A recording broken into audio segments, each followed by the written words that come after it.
Bismillahirrahmanirrahim.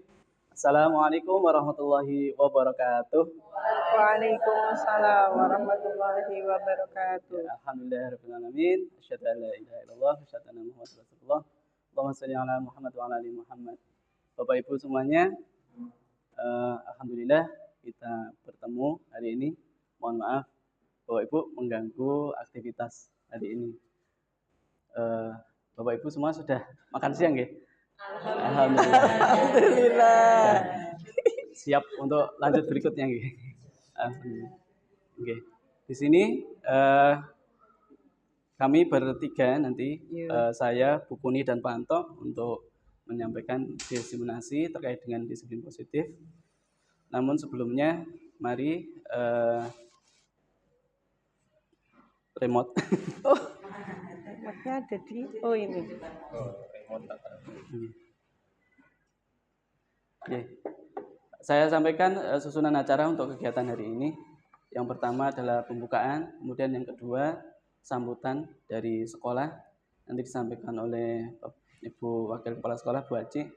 Kemudian sesi diseminasi dan penutup. Langsung saja kita mulai dengan mengucapkan bersama-sama Bismillahirrahmanirrahim. Untuk berikutnya yang kedua sambutan dari kepala sekolah yang akan diwakili oleh Ibu Aci. Kepada Ibu Aci kami persilahkan.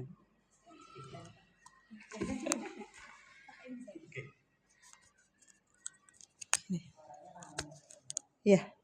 Bismillahirrahmanirrahim. Assalamualaikum warahmatullahi wabarakatuh. Waalaikumsalam warahmatullahi wabarakatuh. Alhamdulillahirrahmanirrahim. Asyhadu an la ilaha illallah wa anna Muhammadar Rasulullah. Terima kasih Bapak Ibu semuanya, seperti yang disampaikan Pak Anwar tadi. Terima kasih banyak sudah berkenan hadir. Kita tahu pasti Bapak Ibu semuanya banyak banget guys schedule-nya, tapi kita luangkan waktu sejenak untuk belajar.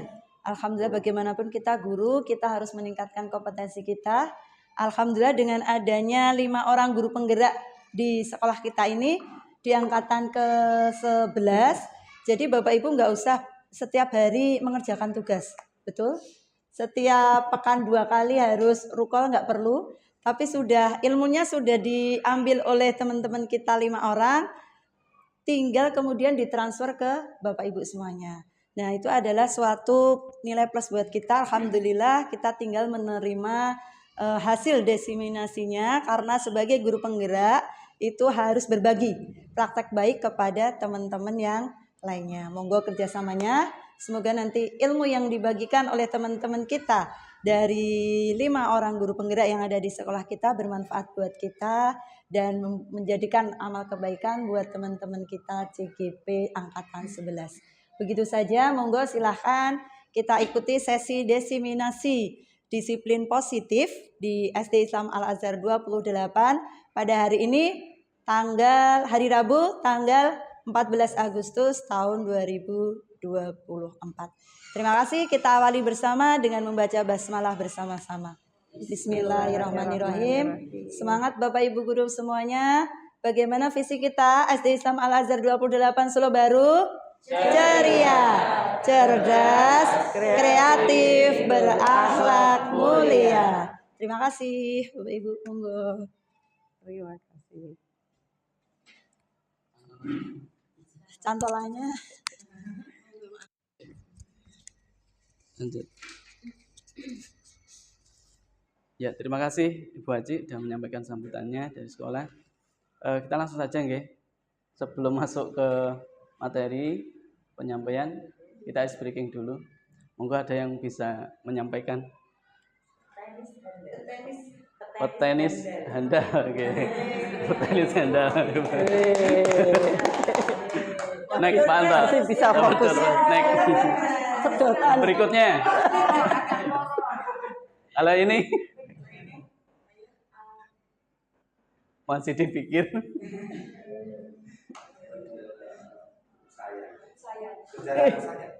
Belum.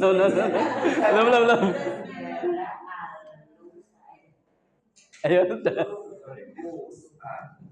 Ini sel Bapak Ibu, bukan penjara. Ya selalu sayang. Iya.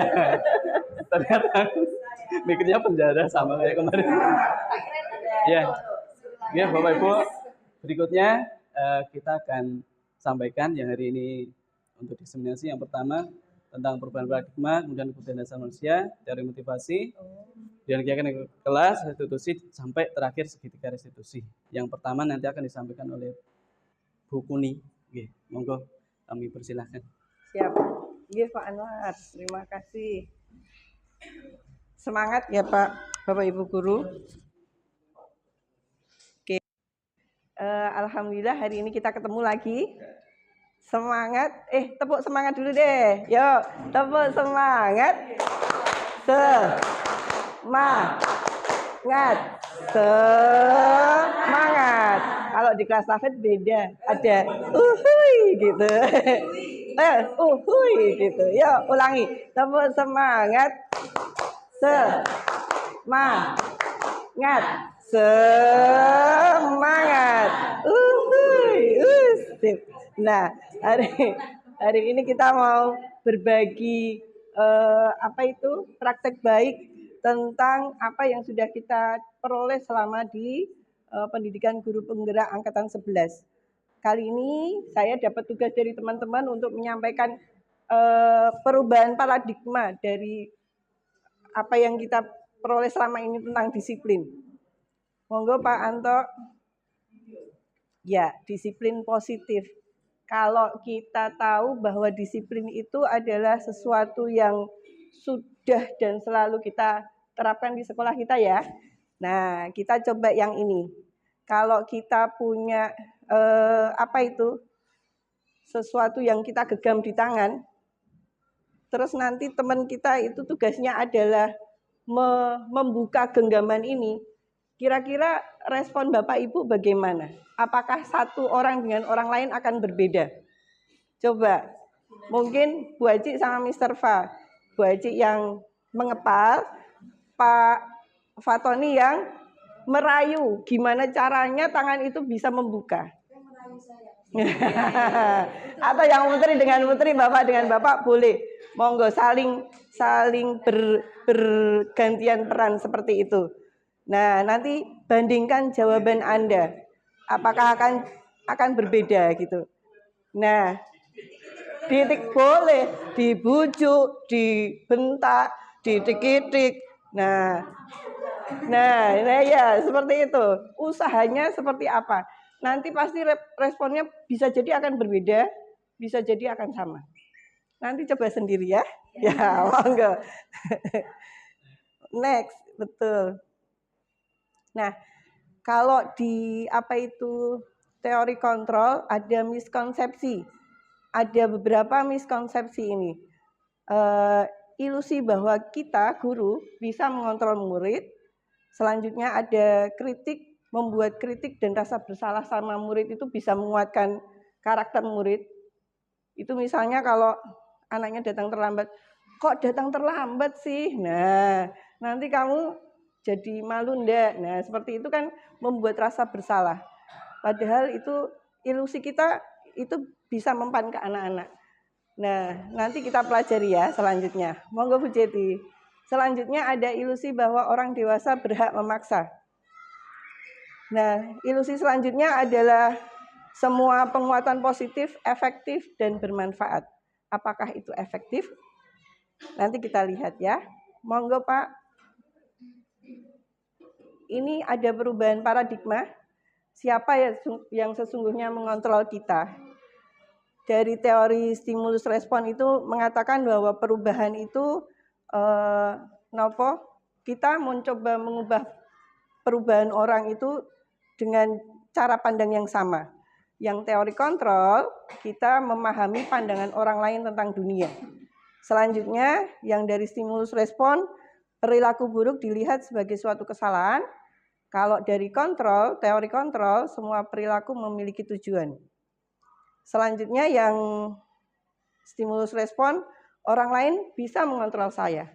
Kalau yang di sebaliknya, hanya Anda yang bisa mengontrol diri sendiri.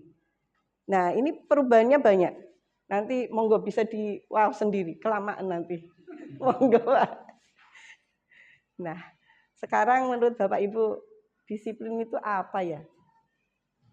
Bu Jeti mungkin? baru hadir kok di... Oh, Pak Amin. Iya. Disiplin itu apa ya Pak Amin? Sesuai dengan aturan. Titik, koma? Oh, titik. Oh ya. Adakah yang lain? Monggo. Meletakkan sesuatu sesuai dengan porsinya. Meletakkan sesuatu dengan porsinya. Sip, Bu Endah. Masya Allah. Ada lagi? Cekap. Oke. Mungkin dua itu akan kita lihat ya. Apakah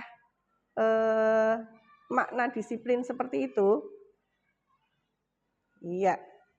Nah, ternyata makna disiplin adalah seperti ini. Ya, disiplin itu adalah sesuatu yang dilakukan seseorang pada orang lain untuk mendapatkan kepatuhan. Nah, caranya bagaimana? Biasanya itu dihubungkan dengan ketidaknyamanan, terus paksaan, tujuannya tercapai. Seperti itu. Monggo, selanjutnya. Nah, sekarang kita akan mengaitkannya dengan kebajikan universal. Kenapa? Karena disiplin itu biasanya mengajak kita ke nilai universal. Kebajikan universal itu ada yang perso. Ini nilai yang kita yakini benar begitu. Ada yang mau berpendapat tentang ini? Bu Haji? Iya, langsung tunjuk. Pak Indra. Iya. Iya. Apa itu Pak Indra, kebajikan universal? Yang menyeluruh. Oke, terima kasih Pak Indra. Kita lihat ya, apakah kebajikan universal seperti itu. Nah, ini dia, kebajikan universal adalah sifat positif manusia, lepas dari itu latar belakang agama, bangsa, dan suku. Nah, selanjutnya kita akan mengaitkan ini ke profil pelajar Pancasila yang beriman, bertakwa, dan selanjutnya. Nah, harapan kita anak-anak disiplin untuk tumbuh dari motivasi intrinsiknya. Wah. Intrinsik. Ayo, intrinsiknya. Nah, begitu. Monggo. Lanjut, Pak. Ya, ini kita melakukan sesuatu itu biasanya karena didasari oleh kebutuhan dasar manusia. Ada 5 kebutuhan dasar manusia, yaitu bertahan hidup, itu berkaitan sama kebutuhan ya seperti itu ya, penguasaan, kesenangan, kasih sayang dan rasa diterima, serta kebebasan. Ya, next selanjutnya. Nah, ini nih, teori motivasi perilaku. Biasanya kita melakukan sesuatu tindakan atau perilaku itu karena ada motivasi. Bisa dari eksternal, dari luar diri kita, maupun dari internal, dari dalam diri kita. Harapan kita, anak-anak melakukan sesuatu dari dirinya sendiri, bukan dari eksternal. Nah, selama ini yang terjadi, disiplin yang kita terapkan adalah masih menyentuh di sisi eksternalnya anak-anak. Motivasi eksternal yang biasanya terjadi adalah mereka patuh karena hanya menghindari hukuman, betul, ketidaknyamanan, untuk mendapatkan bintang, reward, atau imbalan. Nah, harapan kita ini nih yang kita harapkan. Anak-anak bisa menjadi orang yang mereka inginkan dan menghargai dirinya sendiri sesuai dengan nilai-nilai mereka yang mereka yakini. Begitu. Selanjutnya. Nah, kita akan, biasanya kalau disiplin itu berkaitan sama hukuman dan konsekuensi. Adakah yang bisa membedakan apakah ini hukuman atau konsekuensi? Nomor 1, lari mengelilingi halaman karena terlambat, hukuman. Disimpan ya, hukuman. Murid diminta push up karena tidak pakai sabuk. Oke, hukuman. Mengganti kertas teman yang dicoret-coret, konsekuensi. Nomor 4, hukuman. Nomor 5, konsekuensi. 5, hukuman. Coba adakah jawabannya? Wah, betul ya? Oke, sip. Tepuk tangan untuk Bapak Ibu guru. Oh, sudah bisa membedakan. Pinter-pinter. Nah, sekarang bedanya apa nih hukuman sama konsekuensi? Ya. Oh iya. Betul. Ya, hukuman dan konsekuensi. Perbedaannya yang paling mencolok apa ya? Kalau hukuman nggak ada korelasinya. Tidak ada hubungannya sama tindakan yang dilakukan. Sip. Apalagi Bu Bila? Konsekuensi ada gunanya, ada manfaatnya, begitu. Oke, siap. Ada lagi? Hukuman memberikan efek jera. Oke, Bu Jeti. Sampun? Kalau konsekuensi itu berarti kita menjalankan sesuatu dulu, terus ada tanggung jawab si anak harus ngapain seperti itu. Apa itu? Sebab akibat. Ya, siap Bu En. Sip. Oke, cekap ya. Kita lihat. Nah, ini bedanya hukuman sama konsekuensi. Kalau hukuman biasanya spontannya Pak Guru Bu Guru gitu ya, tidak terencana, tiba-tiba. Murid tidak tahu apa-apa yang akan terjadi. Sifatnya hanya satu arah, tidak merupakan kesepakatan dua orang begitu. Selanjutnya biasanya berupa hukuman fisik dan psikis gitu ya. Nah, ini nih paksaan. Biasanya sifatnya adalah paksaan. Sedangkan yang konsekuensi biasanya terencana, disepakati sesuai dengan peraturan yang sudah dibikin bersama-sama. Selanjutnya murid tetap dibuat tidak nyaman jangka pendek. Sikap guru selalu memonitor muridnya. Kalau hukuman biasanya udah dilepas saja begitu kan. Nah, selanjutnya itu tadi seperti yang disampaikan Bu Endah, ada stimulus responnya. Hubungannya seperti itu. Ngaten, untuk hukuman dan konsekuensi masih adakah? Wah, selanjutnya adalah Pak Anwar yang akan menyampaikan. Ngaten Bapak Ibu, selanjutnya dilanjutkan oleh Pak Anwar. Terima kasih Bu Kuni. Miss Nur, Miss Nur. Masih semangat, Miss? Lama setengah. Jadi Bapak Ibu kita lanjutkan ya. Oke, untuk kali ini saya akan menyampaikan tentang keyakinan kelas, kemudian dilanjutkan dengan 5 posisi kontrol guru. Next Pak. Oke. Menurut Bapak Ibu, apakah keyakinan kelas itu sama dengan peraturan kelas? Kira-kira peraturan kelas itu sama atau tidak dengan keyakinan kelas? Kayaknya beda. Kira-kira yang membedakan apa Bapak Ibu? Keyakinan itu kan kesepakatan. Kalau peraturan ya mungkin bersifat dari gurunya yang memutuskan. Oke. Bagus.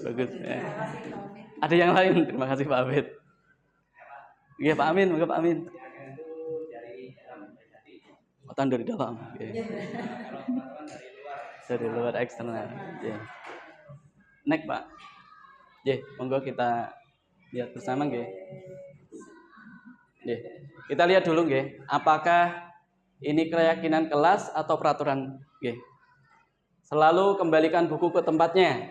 Menika keyakinan kelas atau keyakinan. Kemudian dilarang mengganggu teman saat belajar. Hadir di sekolah tepat waktu. dilarang melakukan kekerasan. Kayaknya tergantung warna. Kayak budayakan antri. Nah, jangan berlari di kelas atau koridor.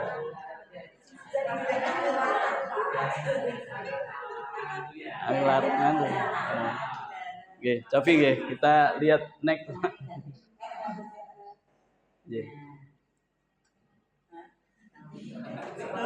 Ya, pertanyaannya yang clear. Apa keyakinan kelas dari peraturan berikut? Bukan ini keyakinan atau peraturan. Yang sebelah kiri ini adalah peraturan, yang sebelah ini adalah keyakinan. Berarti sudah kelihatan bedanya, gitu. Oh, peraturan itu yang ini. Kalau keyakinan yang ini. Oh, betul. Oke, lalu kembalikan buku tempatnya. Itu keyakinannya apa gitu. Oh, berarti anak-anak punya tanggung jawab. Kemudian dilarang mengganggu teman saat belajar, menghormati orang lain. Dan hadir di sekolah tepat waktu itu tentang komitmen disiplin. Dilarang melakukan kekerasan untuk keamanan, keselamatan, budayakan antri, sabar menghormati, jangan berlari di kelas, koridor, keselamatan, keamanan. Jadi ternyata untuk aturan yang ada di Al-Azhar kita sendiri itu sebenarnya keyakinan yang ingin didapat itu banyak, gitu, Bapak Ibu. Next one. Okay. Back dulu, Pak.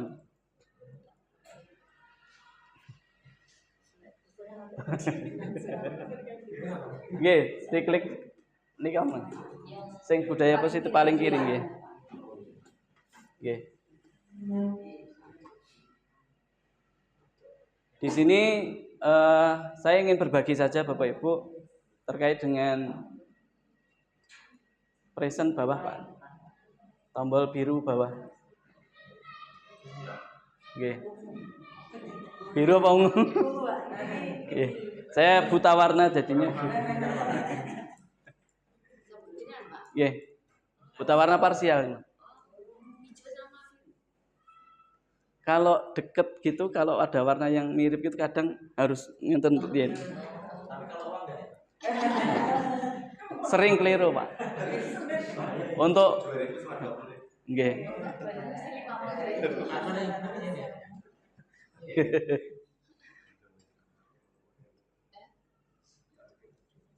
Terus lanjut.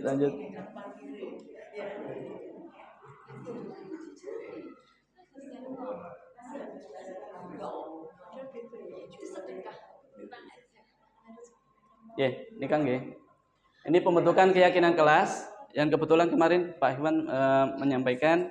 Nanti setelah ini Bapak Ibu diminta yang belum buat keyakinan kelas, nanti kelasnya membuat keyakinan kelas, kemudian di foto dikirimkan kepada kami untuk diserahkan kepada Bapak pimpinan, Pak Kepala Sekolah.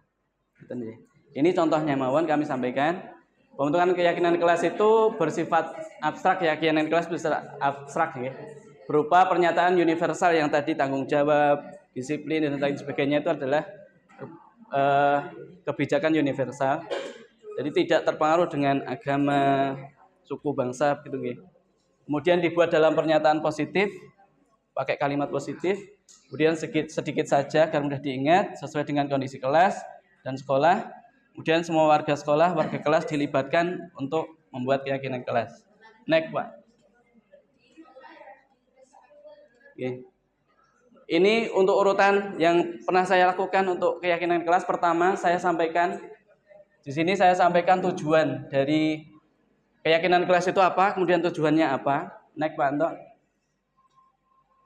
Kemudian murid-murid saya berikan kesempatan untuk menuliskan di dalam kertas kecil-kecil untuk menuliskan peraturannya yang diinginkan apa nggih di sticky note-nya itu.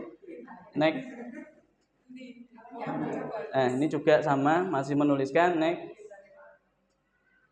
Kemudian anak-anak menempelkan di kertas plano yang sudah saya sediakan. Yang putri saya suruh sini, yang putra suruh saya sini. Next, Pak Anto. Nah, kemudian masing-masing anak ke depan menyampaikan yang dia usulkan tadi. Kemudian disampaikan ke anak-anak, gimana, disepakati atau tidak. Kalau disepakati, kemudian saya kasih tanda centang string begitu. Next. Ini masih sama. Ini kayaknya ayahnya ada di sini. Next. Kemudian setelah disepakati bersama, disimpulkan Bapak Ibu, ditulis kesimpulannya. Jadi yang sama tidak usah ditulis lagi. Seperti itu. Ini kebetulan ketua dan wakil ketua yang saat ini. Lanjut. Nah, akhirnya terbentuk sepakatan kelas yang akhirnya saya tempelkan. Ini ditempelkan, kemudian murid selalu diingatkan tentang kesepakatan kelas sesuai dengan keyakinan yang telah disepakati bersama. Jadi ketika ada masalah, ada sesuatu yang terjadi, ya, kan kadang-kadang setelah kesepakatan pasti ada yang pengen menonjol, pengen diperhatikan. Ya. Kita tidak boleh hanya jangan ya Dik ya. Yeah. Oke, sekarang langsung ke 5 posisi kontrol Bapak Ibu. Terbagi menjadi 3 kelompok. Yang pertama identitas gagal. Ini masih dari luar motivasinya. Ini yang seperti disampaikan buku ini, menghindari ketidaknyamanan. Dan identitas sukses tapi masih dari luar. Ini masih ada mengharap imbalan yang tadi. Dan terakhir adalah identitas sukses dari dalam yang menghargai. Ini yang jadi tujuan disiplin positif kita. Posisinya yang identitas gagal dari luar itu ada 2 posisi, guru, penghukum, dan pembuat rasa bersalah. Kemudian yang mengharap imbalan itu teman, pemantau, terakhir manajer. Kita lihat contoh satu persatu nggih. Next Pak. Yang pertama, untuk penghukum itu biasanya yang dilakukan itu menghardik, menunjuk-nunjuk, menyakiti, menyindik. Contohnya, kalau kamu tidak bisa melakukannya, awas ya, rasakan. Begitu kan. Contohnya. Kemudian hasilnya adalah mungkin memberontak, menyalahkan orang lain, berbohong. Kemudian kalau murid bisa jadi berkata, biarkan saja, nanti juga marah-marah lagi. Terus akhirnya dampak pada murid adalah mengurangi kesalahan bisa dengan berbohong dan lain sebagainya. Ini ada di sini. Kemudian untuk yang identitas gagal kedua, ini posisi guru membuat rasa bersalah. Berceramah dan mengatakan seharusnya Bapak Ibu kecewa, misalnya begitu. Sudah berapa kali Bapak Ibu katakan, Bapak atau Ibu katakan, seharusnya kamu sudah tahu. Ustaz Kandani yang mau. Bapak Ibu sudah mempersiapkan semuanya dengan capek, kok kamu enggak? Ya begitu ya. Jadi ini biar membuat anak ini salah, ngerasa salah nanti. Terus ini akibatnya adalah menyembunyikan, menyangkal, berbohong. Ya, kemudian anak yang dikatakan maafkan saya. Kemudian anak akan merasa rendah diri. Next. Kemudian posisi guru sebagai teman ini biasanya membuatkan alasan untuk muridnya, membenarkan muridnya, mungkin ada alasan kayak, ayolah lakukan demi Bapak Ibu. Masa kamu tidak mau, ingat ya, tidak Bapak atau Ibu pernah bantu kamu. Oh, ini yang contohnya begitu. Terus hasilnya ketergantungan. Saya pikir Bapak atau Ibu teman saya, ternyata begitu. Ini efek berikutnya gitu, dampak. Kemudian dampaknya anak akan lemah, tidak mandiri, bergantung. Kemudian pemantau itu guru akan melakukan menghitung, mengatur. Contohnya apa peraturannya? Kalau guru sedang menjelaskan apa yang harus kamu lakukan. Menurut pelajaran bahasa Indonesia penting nggak? Misalnya begitu. Kemudian ini lebih baik ya hasilnya menyesuaikan diri, tapi ketika diawasi doang. Kemudian murid akan bertanya berapa banyak bintang yang harus kudapat. Berapa halaman yang harus kutulis? Kalau benar nanti aku dapat apa? Itu. Kemudian di akhirnya adalah murid menitik beratkan pada sanksi atau hadiah. Terakhir, naik Pak Anton. Ini yang identitas sukses, tapi sudah dari dalam. Adalah posisi sebagai manajer. Ini guru yang guru adalah mengajukan pertanyaan-pertanyaan, apa yang kita yakini, kemudian apa yang akan kamu lakukan untuk memperbaikinya. Hasilnya adalah menguatkan pribadi. Murid berkata bagaimana caranya saya memperbaiki keadaan. Terakhir murid akan mengevaluasi diri bagaimana memperbaiki diri. Jadi konsepnya seperti itu nggih Bapak Ibu. Kadosnya sampun. Nah, ada pertanyaan. Kira-kira Bapak Ibu, saya kecewa sekali dengan kamu. Ini kira-kira posisi kontrol apakah aku? Membuat rasa bersalah. Naik Pak Anta. Buat rasa bersalah, betul. Kamu tidak pernah benar melakukannya. Penghukum, ya. Lanjut. Ayolah, dilakukan demi Bapak ya. Teman. Kalau tidak mengerjakan tugas, bisakah kamu mendapatkan nilai? Mantap. Oke. Mantap. Lagi posisi kontrolnya pemantau. Terakhir, J. Nonton Bapak Ibu banyak kurangnya, mohon dimaafkan. Untuk berikutnya sesi dari Pak Anto. Yuk.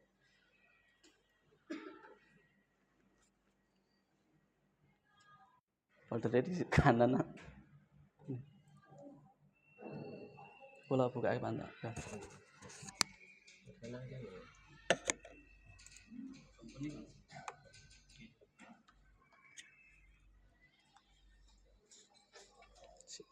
Sini Pak.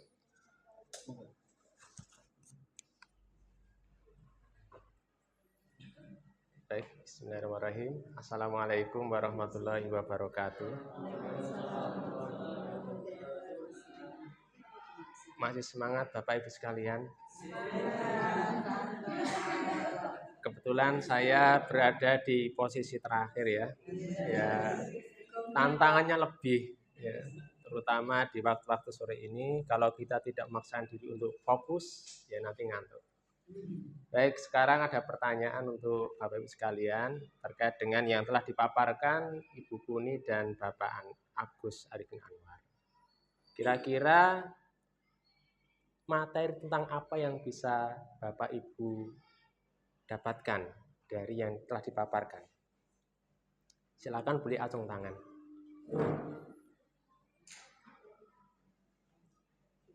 Informasi atau materi pokok apa yang bisa Bapak Ibu peroleh? Yang penting, iya, Bu Rini. Cara menyikapi masalah yang terjadi terhadap murid kita. Ya, cara mensikapi masalah yang dihadapi murid kita. Ada lagi, Bu? Bu Indah? Menanamkan kesadaran anak dari dalam diri anak. Ya, menanamkan kesadaran dalam diri anak. Ada lagi? Ada lagi ya?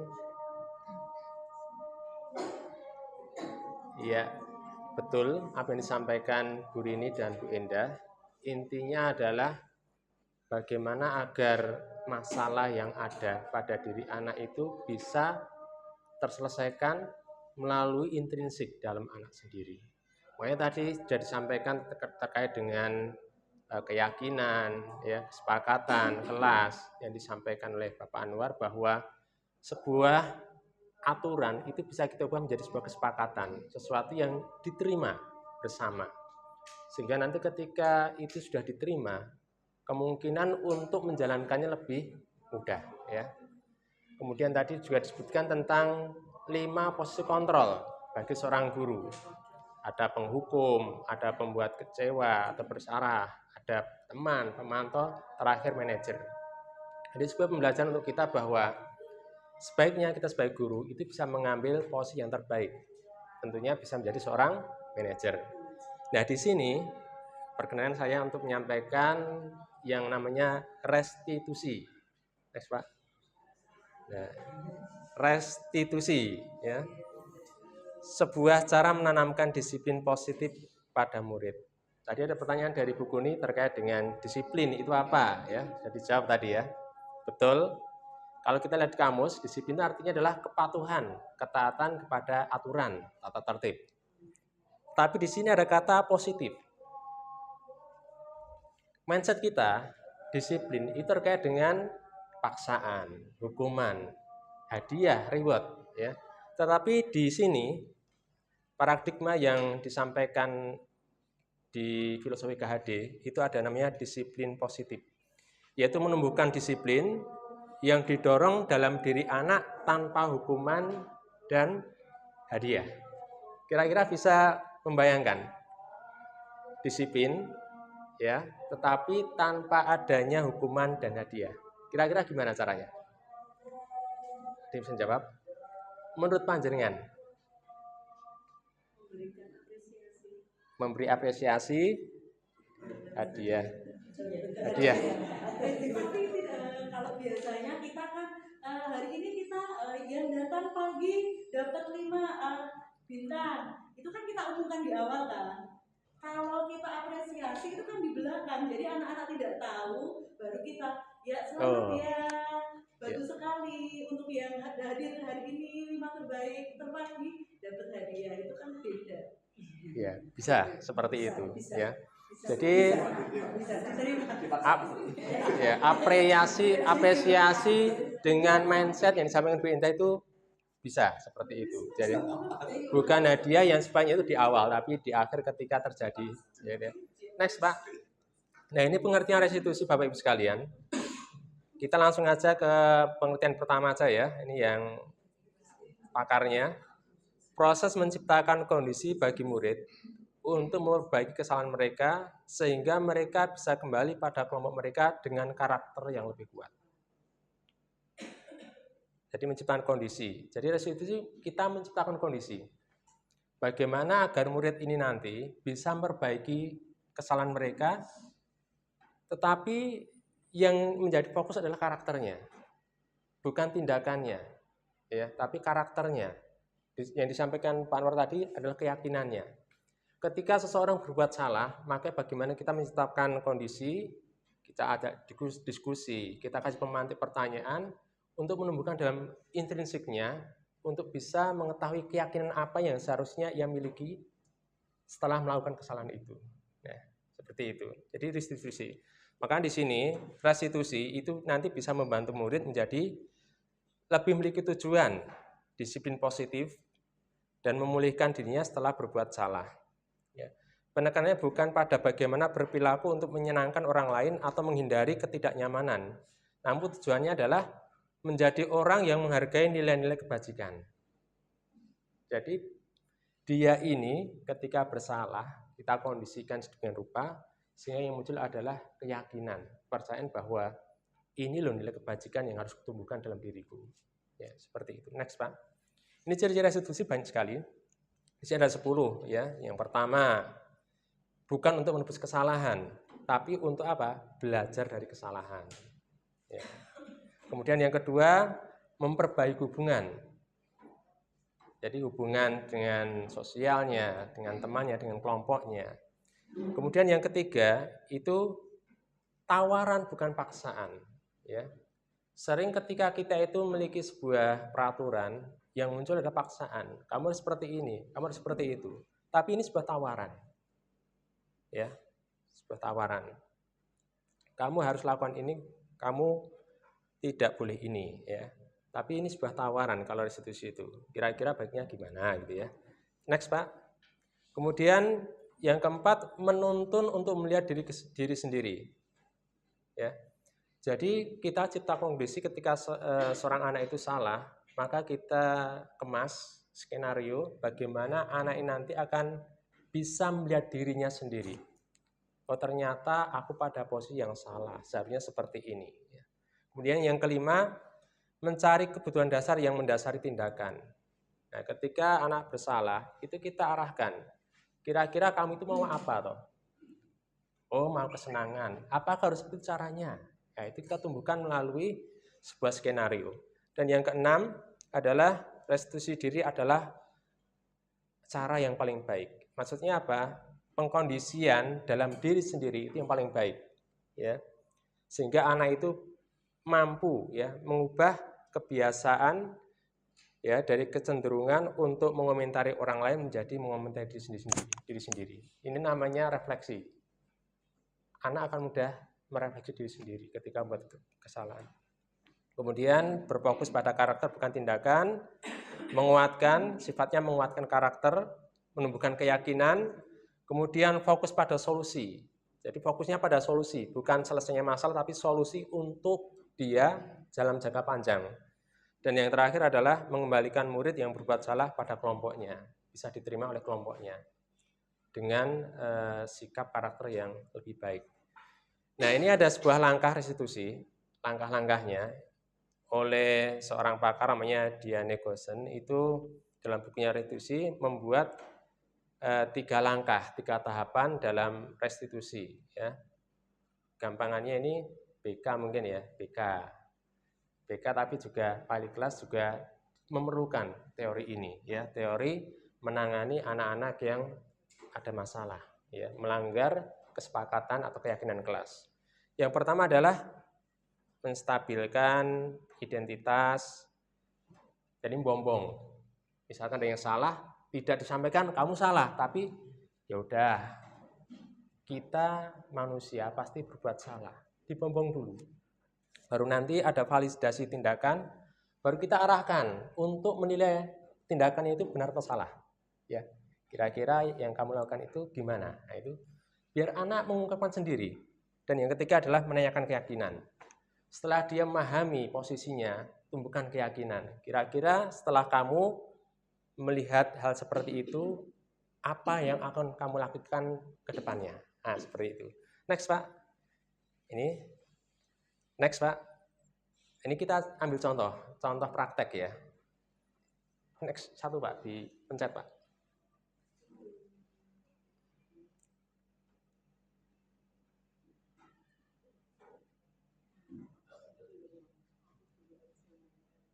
Muncul enggak, Pak? Enggak muncul, Pak? Kalau tidak muncul, oh ini muncul.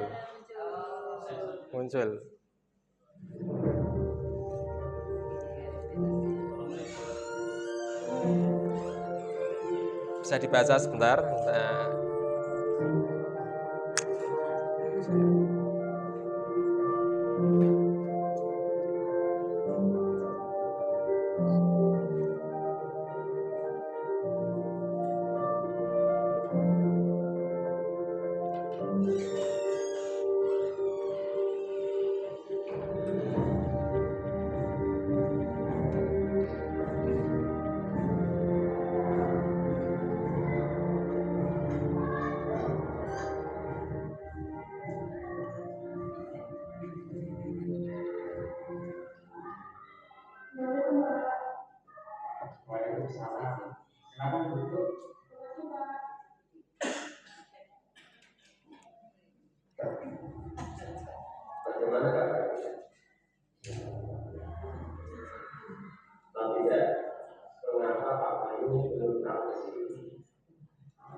Ini ya.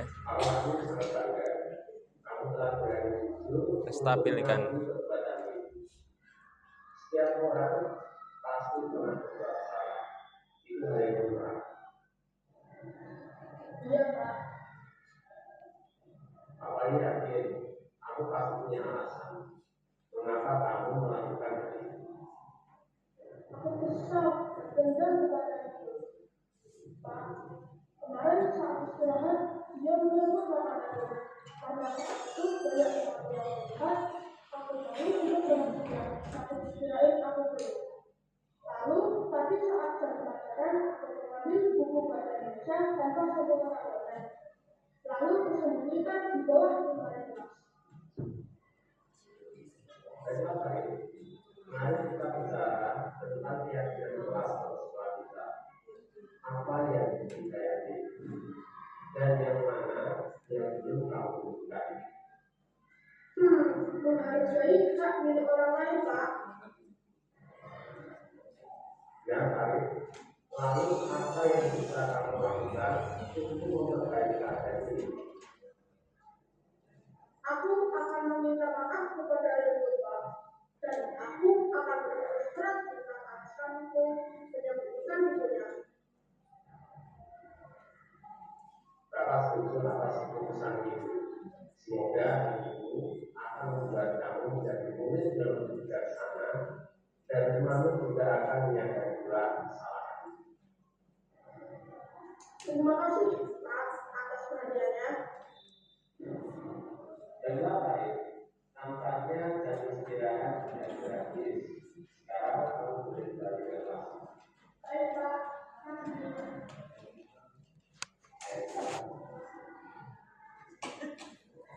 Baik, cukup ya. Ini sekedar ilustrasi aja.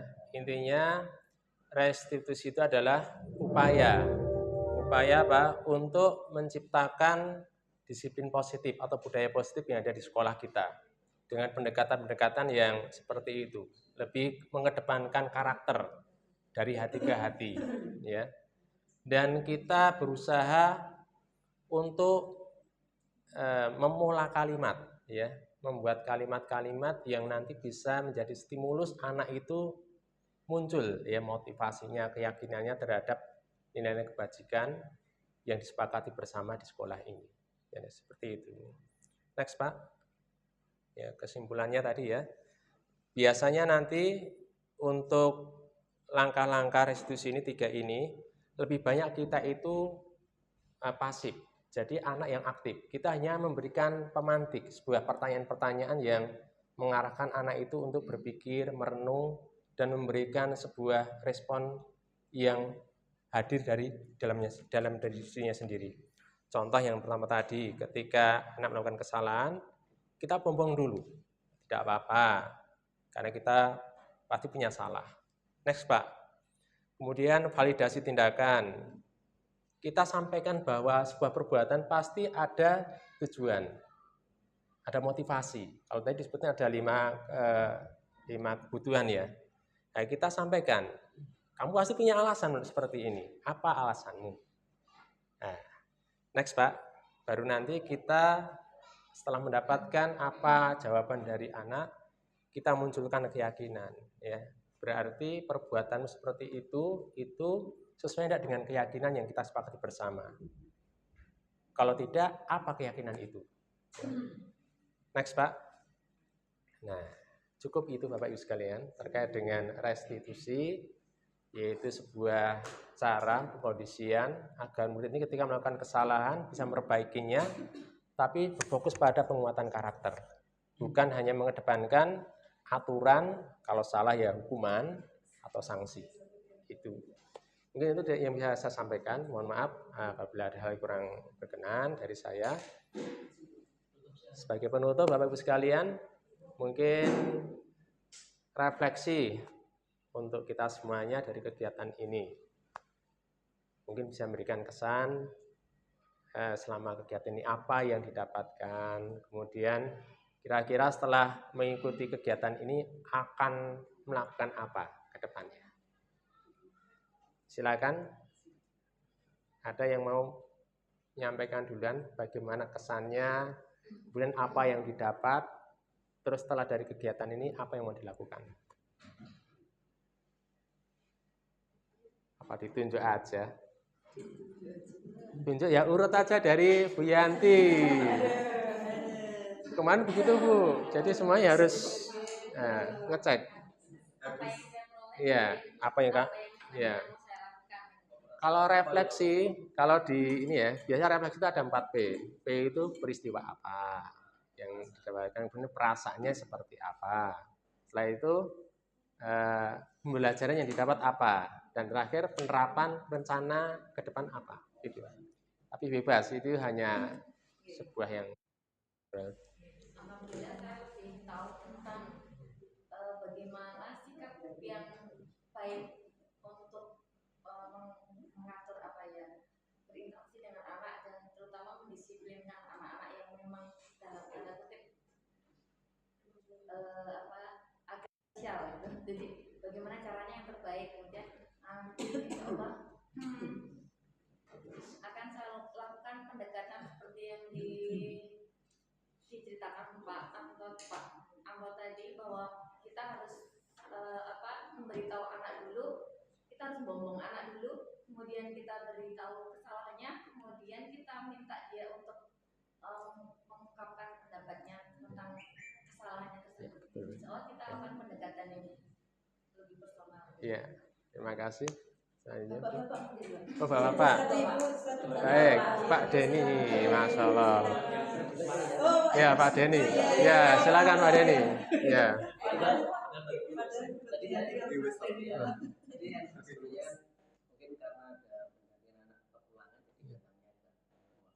Iya. Tadi yang saya tangkap mungkin konsep dalam menyikapi anak dan menyelesaikan masalah. Jadi Kalau saya sebagai wali kelas yang baru, mungkin konsep yang saya terapkan ternyata harus diperbaiki dengan konsep-konsep yang baru yang ada di sini. Iya, terima kasih, Masya Allah. Nah, langsung berubah. Saya izin aja. Oh iya, silakan. Ada lagi? Ya, cukup ya. Baik, demikian tadi acara diseminasi budaya positif dari kami, dari calon CDP. Mudah-mudahan bermanfaat ya untuk kita semuanya, dan tentunya menjadi wawasan baru buat kita dan bisa kita terapkan di sekolah kita. Tujuan akhirnya adalah penguatan karakter sebagaimana yang diamanahkan di pendidikan nasional tentang mewujudkan profil pelajar Pancasila. Ya. Demikian dari saya. Terima kasih perhatiannya dan partisipasinya. Mohon maaf apabila ada hal yang kurang berkenan dari kami. Kita akhiri dengan bacaan doa penutup majelis. Subhanakallahumma wa bihamdika asyhadu an la ilaha illa anta. Sekian dari saya mewakili tim. Jangan salam. Wassalamualaikum warahmatullahi wabarakatuh.